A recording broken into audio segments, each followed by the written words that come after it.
Good afternoon बच्चों। आइए हम लोग एक क्लोज टेस्ट को डिस्कस करते हैं और ये आज आपका ये 12वां क्लोज टेस्ट है। इससे पहले हम लोग 11 क्लोज टेस्ट को डिस्कस कर चुके हैं, ठीक है ना।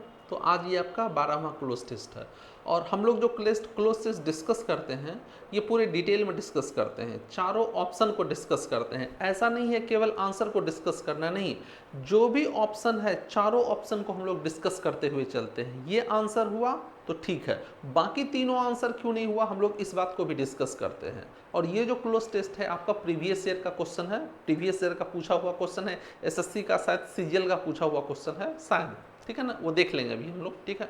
तो ये आपका प्रीवियस ईयर का क्वेश्चन है और इसको हम लोग आज हम लोग डिस्कस करते हैं, ठीक है। तो चलिए हम लोग डिस्कस कर रहे हैं। ये क्लोज टेस्ट है आपके सामने, ये वाला क्लोज टेस्ट है, इसको देखिए। और देखिए आपको पहले भी कहे थे, हमने आपको पहले भी कहा था कि कोई भी क्लोज टेस्ट जब आप बनाइए तो क्लोज टेस्ट को सॉल्व करने का तरीका है कि उसको एक बार पढ़ लेना चाहिए। क्लोज टेस्ट को एक बार तेजी से उसको पढ़ लेना चाहिए, धीरे धीरे नहीं, तेजी से एक बार उसको पढ़ लेना चाहिए। इससे क्या होगा कि आपको उसका आइडिया मिल जाएगा कि ये क्लोज टेस्ट किस बारे में कहा जा रहा है और उसी के अनुसार फिर ऑप्शन भी होता है, ठीक है। तो ये जो क्लोज टेस्ट है एक बार आप इसको खुद से बनाइए, आप इसको एक बार खुद से देखिए कि आपसे कितना सही होता है कितना गलत होता है। उसके बाद फिर जब हम डिस्कस करेंगे तब आप उसको मिलाइएगा कि आपका कितना सही हुआ है और कितना गलत हुआ है। तो इसको 10 सेकेंड का समय देते हैं, वीडियो को पॉज कीजिए और खुद से एक बार आप बनाकर देख लीजिए। तो जल्दी से आप इसको देख लीजिए।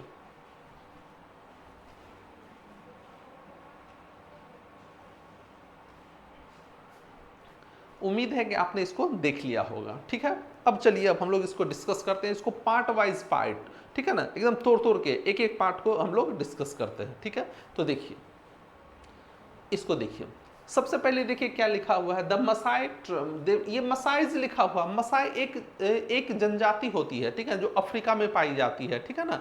ये मसाइज ट्राइब होता है। कैसा होता है तो देखिए ये इस तरह का होता है। देखिए ये पिक्चर देखिए, ये आपके मसाई ट्राइब का है, ठीक है ना। ये इसी तरह के लोग होते हैं, अफ्रीका में पाए जाते हैं, इस तरह के लोग होते हैं। ये सब अफ्रीका, ये मसाई ट्राइब है आपका, इसी तरह के होते हैं और ये अफ्रीका, बेसिकली ये अफ्रीका में पाए जाते हैं, ठीक है। तो इन्हीं के बारे में ये बात की जा रही है।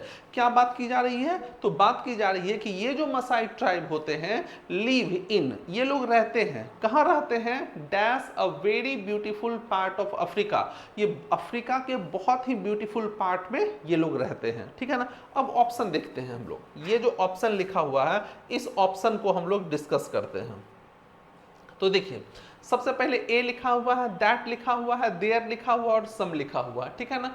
अब एक बात समझिए, अगर कहीं भी देयर लिखा होता है तो देयर जो होता है वो आपका पॉजिटिव केस होता है और ये हमेशा इसके बाद हमेशा एक नाउन का यूज होता है, समझिएगा। ये आपका पॉजिटिव केस है और पॉजिटिव केस कभी भी नाउन के बिना नहीं आता है, ये इसके यानी डिटर्मिनर होता है। तो इसके बाद हमेशा एक नाउन का यूज होना चाहिए, ये कभी भी बिना नाउन का आ ही नहीं सकता है। इसके बाद हमेशा एक नाउन का यूज होना चाहिए। और ये जो देयर पॉजिटिव केस होता है ये अपने सब्जेक्ट के अनुसार आता है और ये चूंकि प्लूरल है तो इसका सब्जेक्ट जो होगा वो सब्जेक्ट भी प्लूरल होगा। जैसे the boys and their parents, ऐसे करके हम लोग बोलते हैं। द बॉयज आपका प्लूरल है तो देयर आपका वहां प्लूरल होगा। अगर सब्जेक्ट आपका सिंगुलर होगा तब वहां देयर का यूज कभी नहीं कर सकते हैं। तो देखिए यहां पर ये मसाइज लिखा हुआ है, ये मसाइज आपका एक जनजाति है, ये जनजाति है, ठीक है, ये प्लूरल है इसीलिए यहां पर लिव का यूज हुआ है। लेकिन यहां पर देखिए आगे कोई ऐसा पॉजिटिव केस नहीं लिखा हुआ है जिस जहां पर हम लोग देयर का यूज कर सके। तो ये तो ऑप्शन आपका खत्म हो गया, देयर वाला ऑप्शन खत्म हो गया। अब देखिए अगर कहीं भी सम लिखा होता है तो सम का यूज करते, सम के बाद अगर कोई काउंटेबल नाउन आता है तो वो काउंटेबल नाउन प्लूरल होता है। लेकिन देखिए यहां पर पार्ट लिखा हुआ, ये पार्ट आपका क्या है, सिंगुलर है, तो सम आपका क्या हो गया, खत्म हो गया। अब दैट होगा या नहीं तो ए होगा। दैट जो होता है किसी खास चीज के लिए यूज किया जाता है, दैट बॉय, दैट पार्ट, ऐसे करके हम लोग यूज करते हैं। अब यहाँ क्या कहा जा रहा है, ये अफ्रीका के किसी ब्यूटीफुल पार्ट में रहते थे। अब किस पार्ट में रहते थे ये क्लियर नहीं है। तो अगर ये क्लियर नहीं है तब यहां पर दैट का भी यूज नहीं होगा, यहां पर किसका यूज होगा, ए का यूज होगा, ठीक है। अब एक बात समझिए, देखिए ये सिंगुलर पार्ट लिखा हुआ, इस पार्ट के लिए वहां पर ए का यूज हुआ है और पार्ट आपका सिंगुलर काउंटेबल नाउन है। कोई भी सिंगुलर काउंटेबल नाउन कभी भी बिना डिटरमिनर का नहीं आता है, ठीक है ना, कोई भी सिंगुलर काउंटेबल नाउन बिना डिटरमिनर का नहीं आता है। जैसे हमने एक सेंटेंस लिखे, हमने लिखा यू आर, हमने लिखा यू आर स्टूडेंट।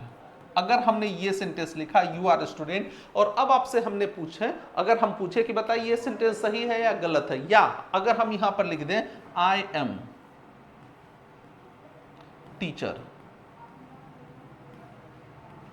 अगर हमने कहा आई एम टीचर, और अब आपसे पूछ रहे हैं कि बताइए ये दोनों सेंटेंस सही है या गलत है, तो ये सही नहीं है, ये दोनों सेंटेंस गलत है।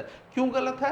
क्योंकि ये देखिए स्टूडेंट और टीचर ये दोनों आपका सिंगुलर है, और अगर कहीं भी कोई सिंगुलर काउंटेबल नाउन का यूज होता है तो वो हमेशा डिटरमिनर के साथ आता है, बिना डिटरमिनर का नहीं आता है। तो यहां पर लिखना पड़ेगा you are a student, I am a teacher, ऐसे करके आपको लिखना पड़ेगा। तो वही देखिए यहाँ पार्ट आपका सिंगुलर काउंटेबल नाउन है, तो यहां पर आपका क्या हो जाएगा अ very beautiful part of Africa, ठीक है ना। अब एक बात और समझिएगा, देखिए यहां लीव लिखा हुआ है, लीव, लीव के साथ आप कहीं भी अगर लीव लिखा होता है तो लीव के साथ आप चाहे तो इन का भी यूज कर सकते हैं, और लीव के साथ आप चाहे तो एट का भी यूज कर सकते हैं। लीव इन भी होता है और लीव एट भी होता है। इन का यूज हम लोग तब करते हैं जब कोई बिगर साइज हो, अगर कोई बिगर प्लेस हो, अगर कहीं पर कोई बड़ा जगह है तब उस बड़े जगह के लिए हम लोग इन का यूज करते हैं, लेकिन अगर कोई छोटा जगह है तब छोटे जगह के लिए एट का यूज करते हैं, स्मॉलर प्लेस, स्मॉलर प्लेस। और कभी कभी आप देखिएगा लीव के साथ ऑन भी लिखा होता है, लीव के साथ ऑन भी लिखा होता है। लीव ऑन का मतलब होता है सरवाइव करना, जिंदा रहना। लीव ऑन का अर्थ होता है सरवाइव करना, ठीक है ना। जैसे animals leave on grasses, animals जो है वो घास खाकर क्या करते हैं, जिंदा रहते हैं। तो लीव के साथ ये सारे प्रीपोजिशन का यूज होता है, ठीक है ना, तो इस बात का ध्यान रखिएगा। अब देखिए कह रहा है कि the Maasais live in a very beautiful part of Africa, they live on the wide plains of in southern and northern Kenya and northern Tanzania.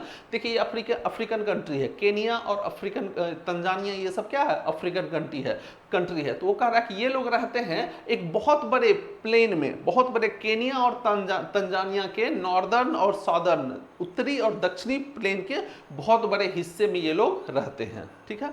अब कह रहा है the area dash of miles of rolling grassland on which you can find thorny bushes and Rocky hills.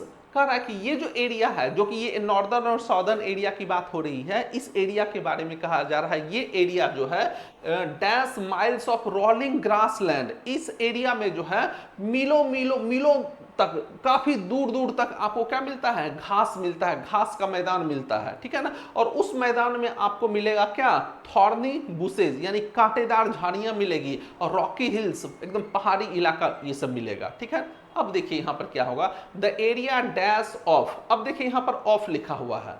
अब हमको ये देखना है कि कौन सा ऐसा वर्ड होगा जो कि यहां ऑफ के साथ मेल खा जाता है। तो देखिए अगर सराउंड लिखा हुआ है, सराउंड का मतलब होता है किसी चीज को घेरना, किसी चीज को घेरना, तो सराउंड के साथ इन का यूज किया जाता है। ध्यान दीजिए सराउंडेड इन, सराउंड के साथ आपका इन का यूज किया जाता है, लेकिन वहां ऑफ लिखा हुआ है। मेजर का अर्थ होता है किसी चीज को मापना, किसी चीज को हम लोग मापते हैं, और मेजर के साथ किसी भी प्रीपोजिशन का यूज नहीं होता है, तो मेजर आपका गलत हो गया, ये गलत हो गया, ठीक है।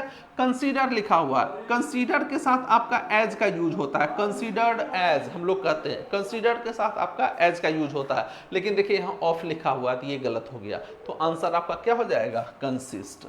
तो देखिए आपको पता है कि ये जो कंसिस्ट होता है, कंसिस्ट के साथ ही आपका ऑफ का यूज होता है। ध्यान दीजिए कंसिस्ट ऑफ, और इसी का साइनो जो होता है कंप्राइज होता है, आप पढ़े होंगे ये चीज। और एग्जाम में क्या करता है कि एग्जाम में आपको कंप्राइज के साथ ऑफ लगाकर क्वेश्चन देगा, तो ध्यान दीजिएगा कंसिस्ट के साथ ऑफ लगता है, कंप्राइज के साथ ऑफ का प्रयोग नहीं होता है, इस बात का याद रखिए। और एक चीज और याद रखिएगा,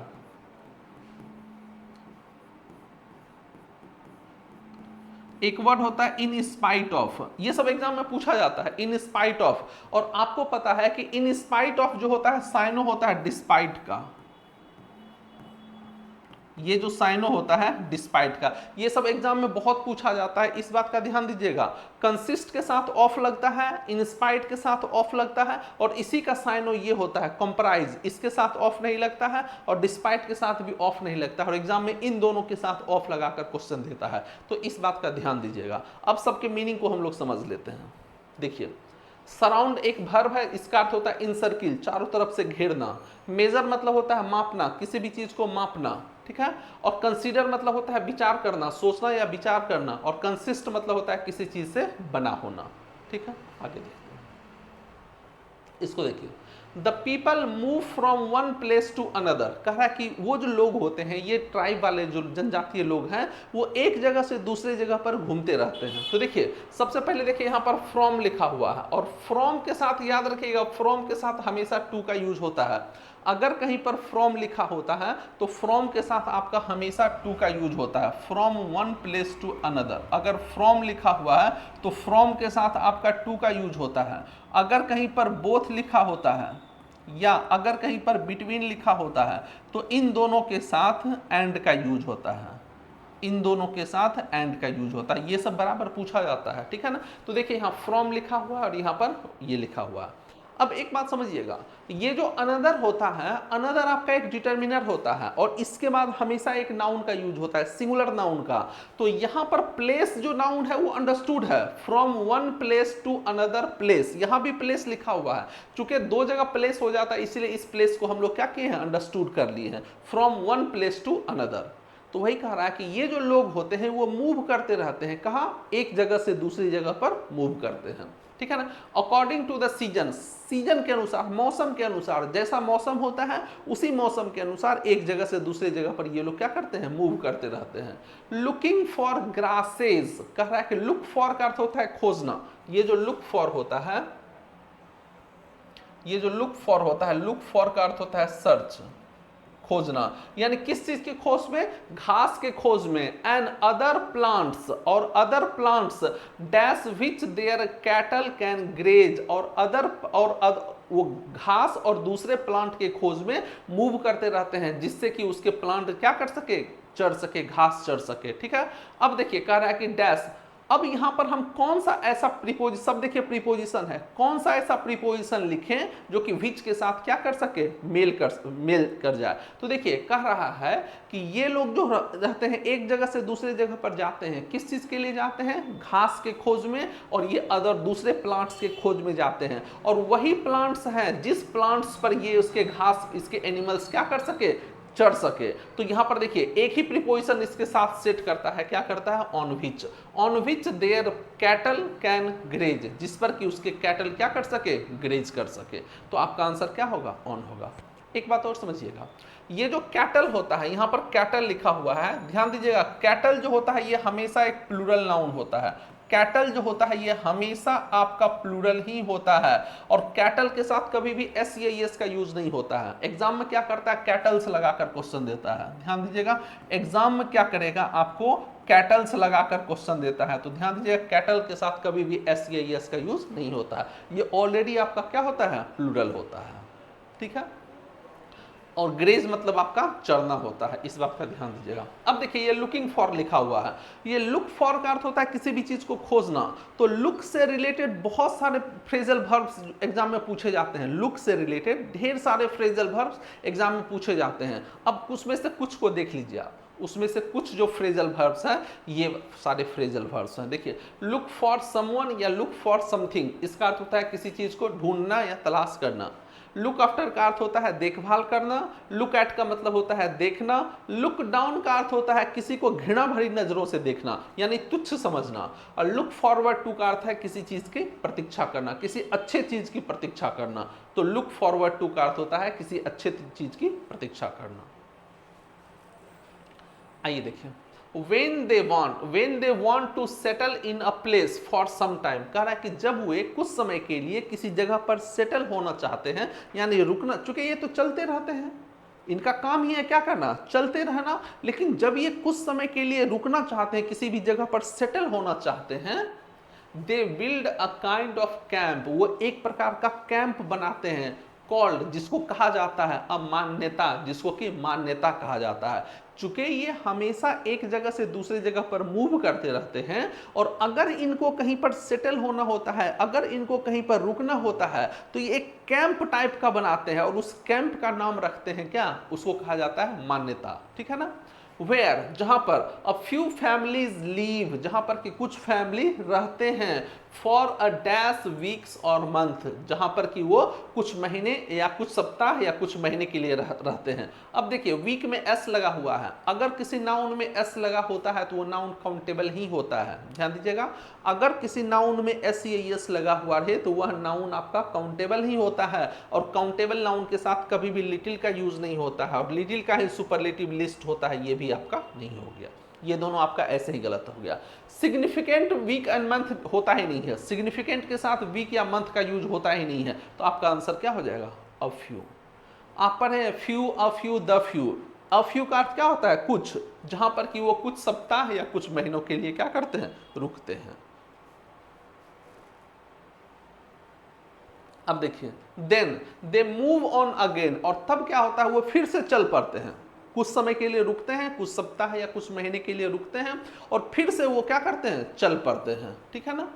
taking their few dash with them, अपने साथ कुछ डैश को लेकर चल पड़ते हैं। ठीक है ना। अब किस चीज को लेकर चलते हैं ये बतलाना है।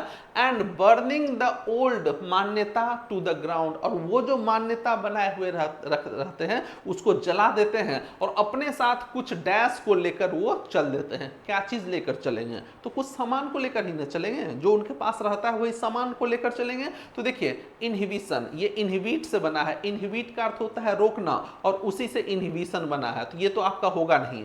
एक्सपीरियंस, क्या कुछ एक्सपीरियंस लेकर चलते हैं, नहीं, कुछ सामान लेकर चलते हैं।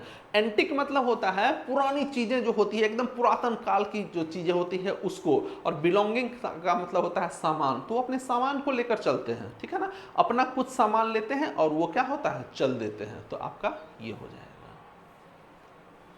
इन सब का मीनिंग देख लेते हैं, देख लीजिए। इनहिबिट का अर्थ होता है रोकना, ठीक है ना, रोकना या प्रतिबंध लगाना, और इसी इनहिबिट से बना है इनहिबिशन, और इसका अर्थ क्या होगा, प्रतिबंध या अवरोध। एक्सपीरियंस मतलब होता है अनुभव। एंटिक मतलब होता है पुरानी चीजें जो आदिम काल की है, बहुत ही पुराने, अशोक, अकबर, इन सब के समय की चीजें हैं, उसी को एंटिक कहा जाता है। और बिलोंगिंग्स का मतलब होता है मूवेबल पॉसेशन, चल संपत्ति, तो वो अपने चल संपत्ति, अपने संपत्ति को लेकर जो भी चीजें रहती है वही उसकी संपत्ति होती है, और उसको लेकर वो क्या होते हैं, चल निकलते हैं। ठीक है। तो ये आपका आज का क्लोज टेस्ट था। ठीक है ना। इसको देखिएगा। ठीक है ना। और अगर इसका पीडीएफ आपको चाहिए तो इंग्लिश बाय अभिनव सर, एक टेलीग्राम चैनल है इंग्लिश बाय अभिनव सर, उसको आप ज्वाइन कर लीजिए, आपको इसका पीडीएफ आपको वहाँ पर मिल जाएगा। और भी ढेर सारा पीडीएफ आपको वहाँ पर अवेलेबल रहता है, तो वो आपको मिल जाएगा। ठीक है। तो आज भर हम लोग इतना ही रखते हैं, फिर अगले दिन एक नए क्लोज टेस्ट के साथ हम लोग आएंगे। तब तक के लिए ओके, बाय, गुड नाइट।